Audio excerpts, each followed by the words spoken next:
Hello friends, நம்ம இந்த வீடியோவில் பார்க்க போகிறது தமிழகத்தில் கடந்த ஆண்டு 2023 ஏப்ரல் 1ஆம் தேதி நிர்ணயிக்கப்பட்ட வழிகாட்டி மதிப்பின் அடிப்படையில் பத்திரப்பதிவு செய்யப்பட்டு வரும் நிலையில் தற்போது பத்திரப்பதிவு வழிகாட்டி மதிப்பு திருத்தும் பணிகள் 80% நிறைவடைந்து விட்டதாகவும் புதிய வழிகாட்டி மதிப்பு எப்படி இருக்கும் என்பது குறித்து அதிகாரிகள் சொன்ன தகவலை பற்றின முழு விவரத்தை தான் இந்த வீடியோவில் பார்க்க போகிறோம். வீடியோவை இறுதி வரைக்கும் ஸ்கிப் பண்ணாமல் பாருங்கள். வீடியோ பார்க்கறதுக்கு முன்னாடி நீங்கள் இந்த சேனலும் சப்ஸ்கிரைப் பண்ணலன்னா கீழே இருக்கிற ரெட் கலர் சப்ஸ்கிரைப் பட்டனை கிளிக் பண்ணிக்கோங்க. கூடவே பக்கத்தில் இருக்கிற பெல் ஐக்கானை கிளிக் பண்ணிக்கோங்க. அப்போ தான் நாங்கள் போடக்கூடிய பயனுள்ள வீடியோக்களை நீங்கள் மிஸ் பண்ணால் பார்க்கலாம். வாங்க வீடியோக்குள்ளே போகலாம். தமிழ்நாட்டில் கடந்த 20 வருடங்களில் ரியல் எஸ்டேட் துறை அதிக அளவில் வளர்ச்சி அடைந்துள்ளது. 90களில் வெறும் 100,000 ரூபாய் கொடுத்து வாங்க முடியாத நிலங்கள் 2000களில் 10,000 என்கிற அளவிலும் 2010 லட்சம் என்கிற அளவிலும் இப்போது 5 லட்சம் முதல் 10 லட்சம் என்கிற அளவிலும் வளர்ந்துள்ளது. சில இடங்களில் கற்பனை கூட எட்டாத அளவில் மார்க்கெட் எகிரி உள்ளது. அதற்கு முக்கிய காரணம் ஐடி துறையின் வளர்ச்சி. அடுத்ததாக புதிய பேருந்து நிலையங்கள் அமைந்தது. புதிதாக தேசிய நெடுஞ்சாலைகள் அமைந்தது. இது எல்லாமே ரியல் எஸ்டேட் துறை உயர்வுக்கு காரணம். இந்த காரணங்கள் ரியல் எஸ்டேட் நிறுவனங்கள் நிலங்கள் வாங்கி குவித்தன. இப்படி ரியல் எஸ்டேட்டில் குவிந்த முதலீடுகள் மிக அசாதாரணமானது. சென்னையில் லட்சம் ரூபாய் சம்பளம் வாங்கினாலும் இடம் வாங்கி வீடு கட்டிவிட முடியாத அளவிற்கு பெரிய நிறுவனங்கள் கட்டுப்பாட்டிற்கு ரியல் எஸ்டேட் போய்விட்டது. சென்னை மட்டுமல்ல, கோவை, திருப்பூர், மதுரை, சேலம், திருச்சி, நெல்லை, தூத்துக்குடி, காஞ்சிபுரம், செங்கல்பட்டு, திருவாரூர், விழுப்புரம் என தமிழகத்தின் அத்தனை மாவட்டங்களிலும் ரியல் எஸ்டேட் துறை அதிக அசுர வளர்ச்சி அடைந்துள்ளது. இதனால் நிலத்தின் வழிகாட்டி மதிப்பு சரசரவென உயர்ந்தது. தற்போதைய நிலையில் சென்னையில் இடம் என்பது துளியும் இல்லை. ஏற்கனவே வாங்கிய வீடுகள் அல்லது இடத்தையோ வாங்க முடியும் என்கிற அளவில் தான் இருக்குது. சென்னையை ஒட்டியுள்ள செங்கல்பட்டு, காஞ்சிபுரம், திருவள்ளூர் மாவட்டங்களில் ரியல் எஸ்டேட் மிகப்பெரிய அளவில் உயரும் வாய்ப்பு இருக்கிறது. இப்போது கோவை, திருப்பூரிலும் அடுத்த 20 வருடங்களில் மிகப்பெரிய அளவில் அசுர வளர்ச்சியை ரியல் எஸ்டேட் துறை எட்டும் என்று கூறப்படுது. மற்ற ஊர்களிலும் ரியல் எஸ்டேட் வளரும் என்றே சொல்கிறார்கள். அப்படி வளர நிலத்தின் வழிகாட்டி மதிப்பு சந்தையை மதிப்புக்கு ஏற்ப உயர்த்துவதை அரசு வழக்கமாக வைத்துள்ளது. தற்போதைய நிலையில் தமிழ்நாட்டில் கடந்த 2023ஆம் ஆண்டு ஏப்ரல் 1ஆம் தேதி நிர்ணயிக்கப்பட்ட வழிகாட்டி மதிப்பீட்டின் அடிப்படையில் பத்திரப்பதிவு செய்யப்பட்டு வருது. இந்த வழிகாட்டு மதிப்பீட்டின் அடிப்படையில் 5% முத்திரத்தை கட்டணமாகவும், உள்ளாட்சிகளுக்கு வழங்கப்படும் 2% சொத்து வரி கட்டணம் எனவும் மற்றும் 2% பதிவு கட்டணம் என மொத்தம் 9% கட்டணத்தை புதிதாக இடம், வீடு, நிலம், அடுக்குமாடி குடியிருப்பு வாங்குவோர் பத்திரப்பதிவு துறைக்கு செலுத்த வேண்டும். ஆனால் இந்த வழிகாட்டு மதிப்பில் பல்வேறு முரண்பாடுகள் இருப்பதாக புகார்கள் உள்ளது. அதாவது ஒரே தெருவில் இருக்கும் இடங்களுக்கு வெவ்வேறு வழிகாட்டி மதிப்புகள் இருக்குது. எனவே இந்த வழிகாட்டு மதிப்பில் இருக்கும் குறைகளை கலைந்து சீரமைக்க மாவட்ட அளவில் கலெக்டர் தலைமையில் குழுக்கள் செயல்படுகிறது. இந்த குழுவில் பத்திரப்பதிவுத்துறை, வருவாய்த்துறை, உள்ளாட்சித்துறை உள்ளிட்ட துறைகளின் அலுவலர்கள் இடம்பெற்று இருக்கிறார்கள். மாவட்ட ஆட்சியர் தலைமையிலான இந்த குழுவினர் தற்போது உள்ள வழிகாட்டு மதிப்பை தெருக்கள் வாரியாகவும் சர்வே எண் வாரியாகவும் விரிவாக ஆய்வு செய்து முரண்பாடுகள் கலைந்து வருகிறார்கள். தற்போதைய நிலையில் 38 மாவட்டங்களில் 20 மாவட்டங்களில் இந்த சீரமைப்பு பணி முடிந்து கலெக்டர்கள் ஒப்புதல் அளித்திருப்பதாக தகவல் வெளியாகியுள்ளது.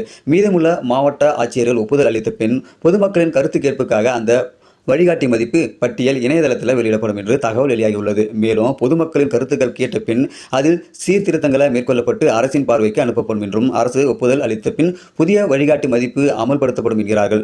இந்த பணிகள் முழுமை பெற இன்னும் 2 மாதங்கள் ஆகக்கூடும் என்கிறார்கள் பத்திரத்துறை அதிகாரிகள். சரி, பத்திரப்பதிவு புதிய வழிகாட்டி மதிப்பு எப்படி இருக்கும்னு கேட்டீங்கன்னா, தமிழகத்தில் வழிகாட்டி மதிப்பு சீரமைக்கும் பணிகள் தான் நடப்பதாக கூறும் அதிகாரிகள் அதனை உயர்த்தும் பணி தற்போது நடைபெறவில்லை என விளக்கம் அளித்துள்ளனர். ஒவ்வொரு தெருவில் இருக்கும் முரண்பாடான வழிகாட்டி மதிப்புகளை முறைப்படுத்தப்படுகிறது என்றார்கள். இதன் காரணமாக சில இடங்களில் வழிகாட்டி மதிப்புகள் குறையும், அதே நேரம் சில இடங்களில் அதிகரிக்கும் வாய்ப்பு உள்ளது. பெரிய அளவில் வழிகாட்டி மதிப்பில் உயரவோ குறையவோ வாய்ப்பில்லை என்றும் அதிகாரிகள் கூறுகின்றனர். இந்த செய்தி பார்த்தீங்கன்னாக்கா, தமிழகத்தில் நிலங்களை விற்கவும் வாங்கவும் பத்திரப்பதிவு கட்டாயம் செஞ்சாகணும். இந்த பத்திரப்பதிவு செய்வதற்கு நிலத்துடைய வழிகாட்டி மதிப்பு அந்தந்த ஏரியாவை பொறுத்து, அந்தந்த ஊர் தெருவை பொறுத்து விலைகள் நிர்ணயம் செய்வாங்க. இந்த விலைகளை பொறுத்து தான் கவர்மெண்ட்டுக்கு பணத்தை நம்ம கட்டி அந்த நிலத்தை வாங்க முடியும். இந்த கட்டணத்தை சமீப காலமாக அரசாங்கம் உயர்த்தும் செஞ்சுட்டு இருக்காங்க. கடந்த 2023ஆம் ஆண்டு ஏப்ரல் 1ஆம் தேதி இது வழிகாட்டி மதிப்பு 9% உயர்வு பண்ணியிருந்தாங்க. அதை தொடர்ந்து பார்த்தீங்கன்னாக்கா இந்த வருடம் பார்த்தீங்கன்னாக்கா 70% உயர்த்தம் செய்ய போகிறதா அப்படின்னு சொல்லியிருந்தாங்க. இதுக்காக நிறைய குழுக்கள் அமைத்து ஏற்கனவே இருக்கக்கூடிய குளறுபடிகளை சரி செய்யறதுக்காகவும், ஏற்கனவே 2023ஆம் ஆண்டு விதித்து இருக்கக்கூடிய அந்த வழிகாட்டி மதிப்பீட்டு பட்டியலில் தெருக்கள் வாரியாகவும் வார்டு எண், தெரு எண் வாரியாக அந்தந்த ஊர் மக்களுடைய பகுதிகளில் இருக்கக்கூடிய நிலங்களுடைய மதிப்பீட்டு பட்டியலை மறு ஆய்வு செய்து திருத்தங்களை மேற்கொண்டு வராங்க. கூடிய விரைவில் பார்த்தீங்கன்னாக்கா அனைத்து மாவட்டத்தில் இருக்கக்கூடிய அந்த திருத்தங்களை பட்டியல் ஆன்லைன் மூலமாக வெளியிட போகிறோம்னு சொல்லியிருக்காங்க. அது வெளியிட்டுட்டாங்கனாக்கா நீங்கள் அந்த வழிகாட்டு மதிப்பீட்டை வைத்து தான் நீங்கள் புதுசாக ஒரு நிலம் வாங்கினாவோ, ஒரு வீடியோ வாங்கினாக்கோ, இல்லை கடை வாங்கினாலும் நீங்கள் அதை பயன்படுத்தி வாங்க முடியும். இந்த வழிகாட்டு மதிப்பு பார்த்தீங்கன்னாக்கா இன்னும் ஒரு சில வாரங்களில், அதாவது குறைந்தது அதிகபட்சமாக 2 மாதத்துக்குள்ள இது எல்லாமே சரி செஞ்சுருவாங்க. அதுக்கப்புறமா நீங்கள் புதிய வழிகாட்டு மதிப்பில் தான் நீங்கள் வந்து நிலத்தை வாங்க முடியும், பத்திரப்பதிவு செய்ய முடியும் அப்படின்னு சொல்லியிருக்காங்க. ஸோ இந்த பதிவு பார்த்தீங்கன்னாக்கா தமிழக மக்களுக்கு ஒரு யூஸ்ஃபுல்லான ஒரு பதிவாக இருக்கும்னு நினைக்கிறேன். ஸோ இப்போதைக்கு பார்த்தீங்கன்னாக்கா தமிழக அரசாங்கம் இந்த வழிகாட்டு மதிப்பீடு தொகை கட்டணத்தை அதிகரிப்பு செய்யலை, உயர்வு செய்யலை. ஸோ இப்போ பார்த்தீங்கன்னா ஏற்கனவே இருக்கக்கூடிய அந்த மதிப்பீட்டில் இருக்கக்கூடிய குளறுபடிகளை சரி செஞ்சுட்டு இருக்காங்க. ஸோ இதெல்லாம் சரியான அப்புறமா தான் ரியல் எஸ்டேட் மூலயமா யாரெல்லாம் வந்து நிலம் வாங்குறீங்களோ, விற்பனை செய்கிறீங்களோ, அந்த நிலத்தை யாரெல்லாம் பர்ச்சேஸ் பண்ணுறாங்களோ அவங்களுக்கு கட்டணம் வந்து புதிதாக அனௌன்ஸ்மெண்ட் செய்யப்படும். ஸோ இப்போது இன்றைய காலகட்டத்தில் 2023 ஏப்ரல் 1 அனௌன்ஸ் பண்ண அந்த கட்டண முறை தான் வந்து பதிவுத்துறை வந்து எல்லாருக்கும் வழங்கிட்டு வராங்க. ஸோ அதை தான் இப்போவும் ஃபாலோ பண்ண முடியும். ஸோ கூடிய விரைவில் புதிய கட்டணம் வந்துடுச்சுனாக்கா கண்டிப்பாக அது வந்து தமிழக அரசாங்கம் அனௌன்ஸ் பண்ணுவாங்க. அதுக்கப்புறமா நீங்கள் அதை தான் ஃபாலோ பண்ண முடியும். ஸோ இப்போ வரைக்கும் இன்னும் அந்த புதிய கட்டணம் வரலை. ஏற்கனவே இருக்கக்கூடிய கட்டணத்தில் இருக்கக்கூடிய அந்த தெருக்கள் வாரியாக ஒரே தெருவில் இருக்கக்கூடிய நிலங்களில் 2 பேர் வாங்கினாக்கா ஒரு நிலங்கள் வந்து ரேட்டு வந்து வேரி ஆகுது அப்படின்ற ஒரு புகார் இருந்த காரணத்தால் அதை சரி செஞ்சுட்டு வராங்க இப்போது தமிழக அரசாங்கம். ஸோ இதுக்காக பார்த்தீங்கன்னாக்கா அந்தந்த மாவட்டங்களில் கலெக்டர் பார்வையில் நிறைய அரசு ஊழியர்கள் வந்து இதுக்கு வந்து ஈடுபட்டு வராங்க. ஸோ பதிவுத்துறை மூலமாகவும் வருவாய்த்துறை மூலமாகவும் இது வந்து செயல்படுத்தப்பட்டு வருது. ஸோ கூடிய விரைவில் இது வந்து கம்ப்ளீட் பண்ணிட்டாங்கனாக்கா மக்களுக்கு ஒரு தெளிவான வழிகாட்டு மதிப்பீட்டு பட்டியலை வந்து தமிழக அரசாங்கம் வெளியிடுவாங்க.